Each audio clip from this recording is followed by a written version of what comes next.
Vamos de entrevista agora. Vamos. O Jornal da Rede Alesp conversa agora com o advogado Paulo Sumariva, que é especialista em direito penal e ex-delegado de polícia. Ele nos fala sobre a suspensão dos atendimentos de advogados em penitenciárias em tempo de pandemia do coronavírus.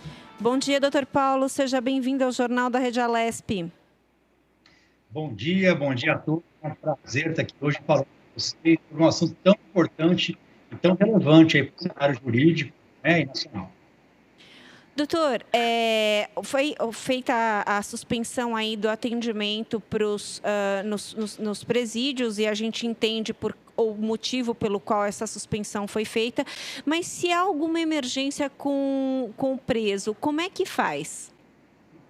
Olha, foi editada a portaria 12, né, do dia 22 de abril agora, uma portaria recente de 2012, suspendendo, né, as visitas e o atendimento de advogados, as atividades educacionais, de trabalho, assistência religiosa, escoltas realizadas, né, pela Penitenciária Federal, né, no Sistema Penitenciário Federal, enfim, né, foram situações que foram adotadas justamente em virtude, né, da pandemia, em virtude de um período super excepcional que nós estamos vivendo.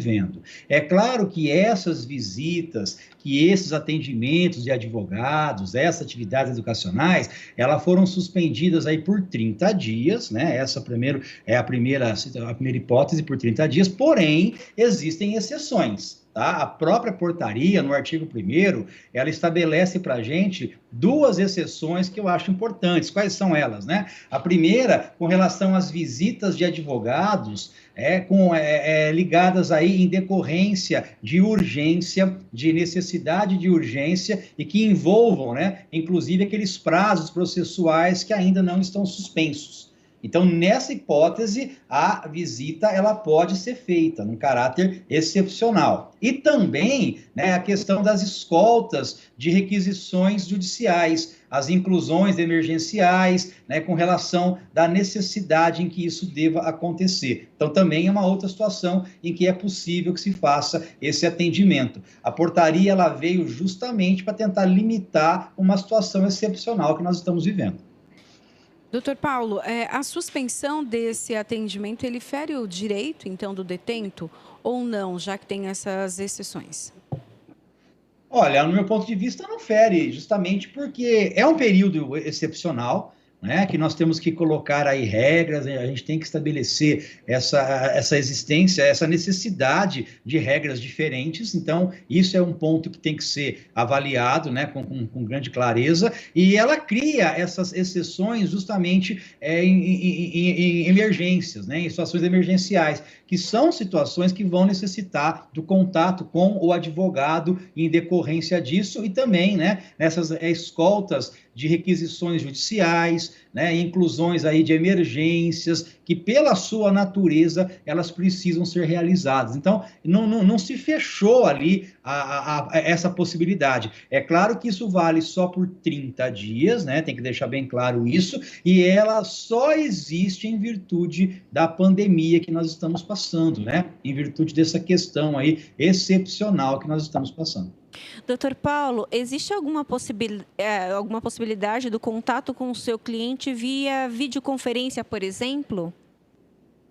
A lei permite, né? A lei permite, na prática, isso é uma coisa que ainda não acontece, né? Mas existe a previsão por lei disso sim, né? Na verdade, a gente está vendo que as falhas começam a aparecer em situações emergenciais. Eu costumo dizer que se o nosso sistema penitenciário ele funcionasse corretamente, o lugar mais seguro, né, nesse momento que a gente possa estar seria numa penitenciária. Um local onde todos que estão ali, né, se eles não tivessem contaminados ali pelo vírus, e seria o local mais seguro. Com certeza, porque o vírus não entraria ali em hipótese nenhuma, você colocando aí essas regrinhas de limitações. Mas, infelizmente, isso não acontece. O contato por videoconferência é uma coisa que tem previsão, mas que cria aí, né, fica algo ainda muito difícil de ser aplicado na prática. Mas ele existe, sim, existe essa possibilidade. Dr. Paulo Sumariva, que é especialista em direito penal e ex-delegado de polícia. Eu queria que o senhor falasse um pouco para a gente também sobre o impacto, então, dessa medida para o futuro. O senhor mesmo comentou agora sobre a questão da videoconferência, o atendimento, então, aos presos por videoconferência, algo que é previsto em lei, mas que não acontece rotineiramente. Eu queria que o senhor falasse um pouco desse impacto. O senhor acha que alguma coisa vai mudar depois, então, que passar esse período de pandemia? Eu acho que deve muita coisa ser alterada, né? Até porque esse período que nós estamos vivendo, totalmente excepcional, ele acaba mostrando aí eventuais falhas no sistema. Não tenha dúvida que hoje, né, se você for pensar bem, a própria lei, o próprio Código de Processo Penal, ele já estabelece como regra, por exemplo, né, os interrogatórios, eles têm que ocorrer dentro das penitenciárias para evitar o deslocamento do preso até o fórum. A gente sabe que isso na prática não acontece, a gente cruza aí diariamente com caminhões do sistema penitenciário, levando, transportando presos, né, até o juiz, quando na verdade isso tinha que ser o contrário, né? Nós que deveríamos ir até o preso, né? Seria uma situação muito mais tranquila, muito mais segura, mas isso não acontece na prática. A objeção de videoconferência tinha que ser algo muito mais evoluído. Na Justiça Federal, a gente observa, né, um avanço nesse sentido. Audiências na Justiça Federal utilizam mais o sistema de videoconferência, mas no âmbito estadual a gente percebe muita carência com relação a isso. Eu acho que esse momento ele está mostrando essas falhas e eu não tenho dúvida nenhuma que essas falhas acontecem. É claro que o Estado, muitas vezes, ele não tem condições de resolver tudo ao mesmo tempo, mas que agora, sendo exibido isso realmente, sendo mostrar essa falha, cabe sim, a partir de agora, dos órgãos cobrarem do Estado uma solução e que isso venha a se tornar uma rotina, porque isso tem que funcionar bem, né? A gente sabe que o Estado de São Paulo, infelizmente, ele é uma exceção nesse ponto, porque no Estado de São Paulo as nossas penitenciárias elas são muito boas, né? São exemplos aí para os demais estados, mas a gente imagina como que acontece isso em outras localidades, né? Em outras situações, onde muitas vezes a realidade ela é bem diferente do que acontece aqui no Estado de São Paulo. Doutor Paulo, o senhor falou que o isolamento de uma prisão, na verdade, seria o ideal, né? Porque eles estão ali encarcerados e, em tese, não teria a circulação do vírus. Mas tem aí o funcionário que precisa ir voltar do trabalho, tem, de repente, a visita. Como é que está funcionando hoje? Quais foram as normas que foram criadas aí para os presídios nesse sentido?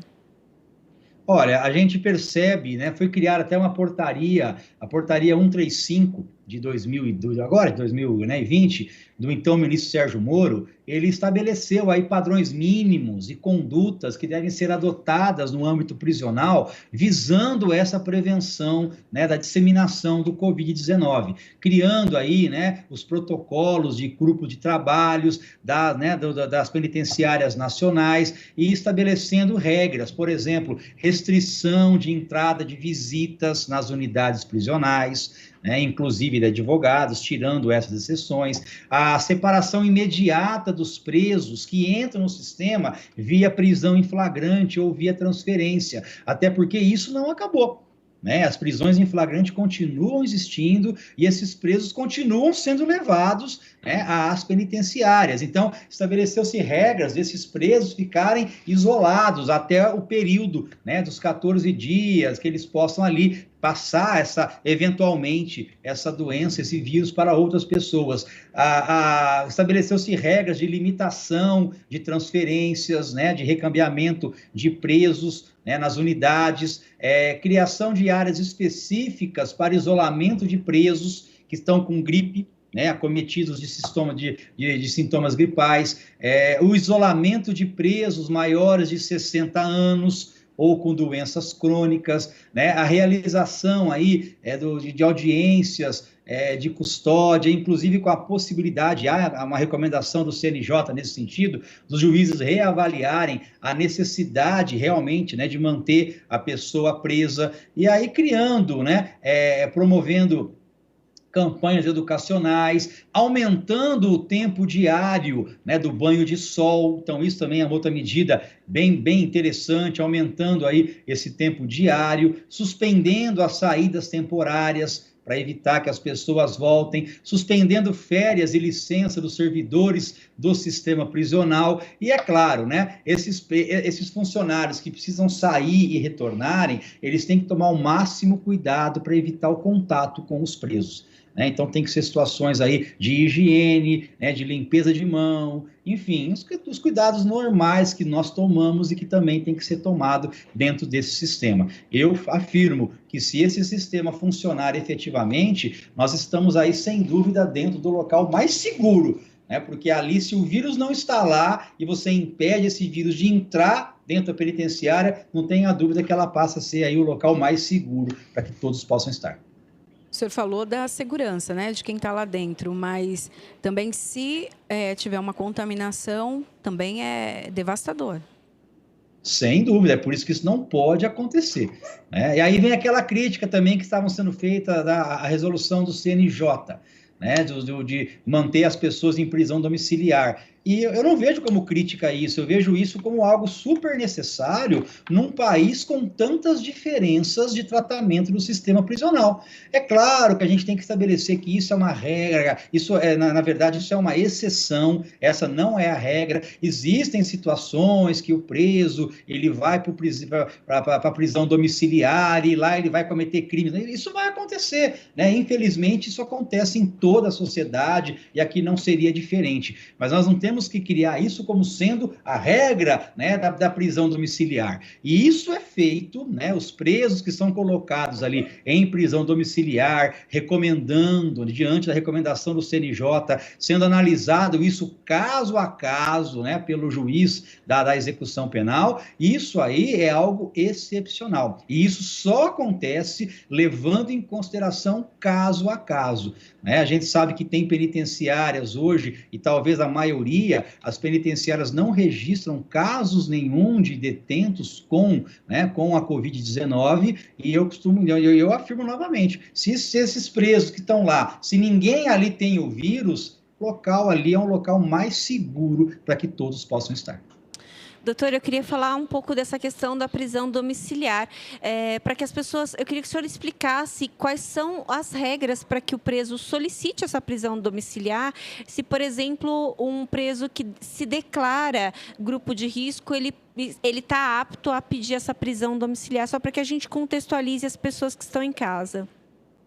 Olha, existe uma recomendação, tá? É uma recomendação do Conselho Nacional de Justiça, é a recomendação 62, de 17 de março de 2020, que recomenda aos juízes, aos magistrados, a adoção de medidas preventivas para a propagação da infecção do novo coronavírus. Então, isso a gente volta a falar, é algo excepcional, é algo que tem que ser aplicado caso a caso e recomenda aos juízes fazerem justamente essa análise para a proteção da vida, para a redução dos fatores de propagação do vírus, né, para a garantia de uma continuidade da prestação jurisdicional, observando direitos e garantias individuais, observando aí o devido processo legal. É óbvio, né, que essa recomendação ela vai se estender aos presos de maneira geral,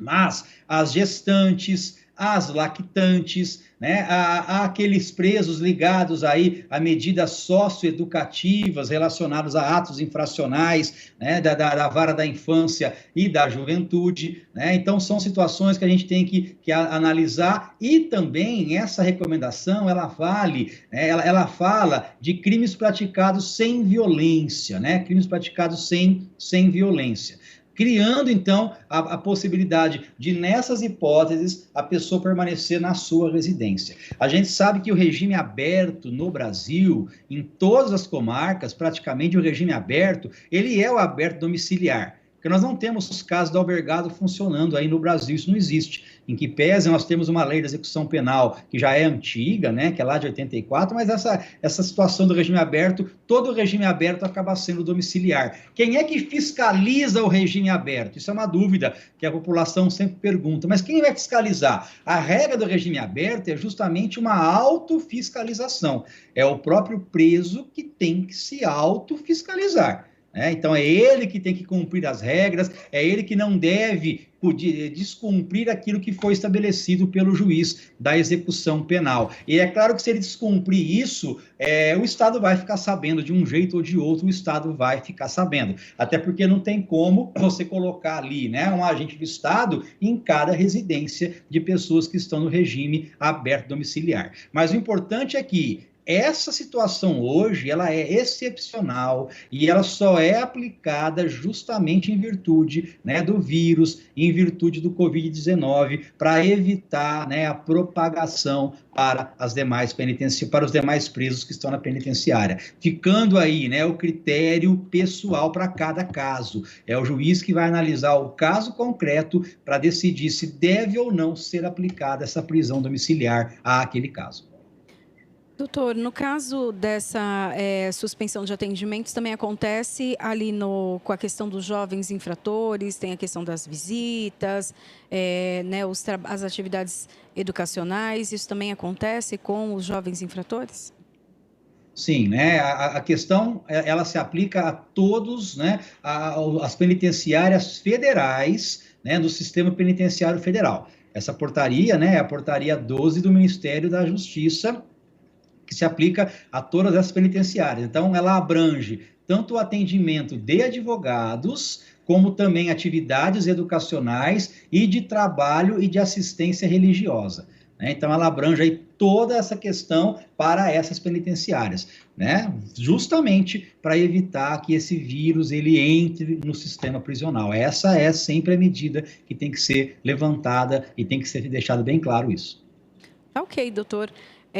Paulo Sumariva, que é especialista em direito penal e ex-delegado de polícia. Nós agradecemos, então, a participação do senhor. Muito obrigada pelas informações. Eu que agradeço e fico aí à disposição. Ok, muito obrigada. Um bom dia. Você vê, né, Pri? A gente tem que... Uma pandemia nos faz pensar em todas as possibilidades, né? Exatamente. Às vezes, para o nosso dia a dia, pensar na situação da prisão não é uma coisa muito comum. Mas se você for analisar os fatos friamente, se, por exemplo, há uma contaminação dentro de uma penitenciária, isso sim pode se alastrar por todo o estado ou por todo o país. Uma vez que o funcionário que está lá dentro pode se contaminar e sentar do seu lado no transporte público. Aí você faz como? Você é contaminado de um vírus que nasceu ali na prisão sem nem ter tido nenhum contato próximo, né? É por isso que todas as medidas precisam ser adotadas e principalmente a questão da prevenção, né? Todos nós agindo de maneira coerente, pensando sempre no próximo. Claro que nenhum de nós quer se contaminar, ser contaminado, né? Mas a gente também tem, nesse momento, uma responsabilidade com o outro. Isso é bacana, porque muda a sociedade também, pensar no outro. Exatamente. Como a gente estava falando noutra conversa aqui, né, Pri, de mudar hábitos. Exatamente. Não seremos mais os mesmos, ponto. Né? Isso é ótimo. Vamos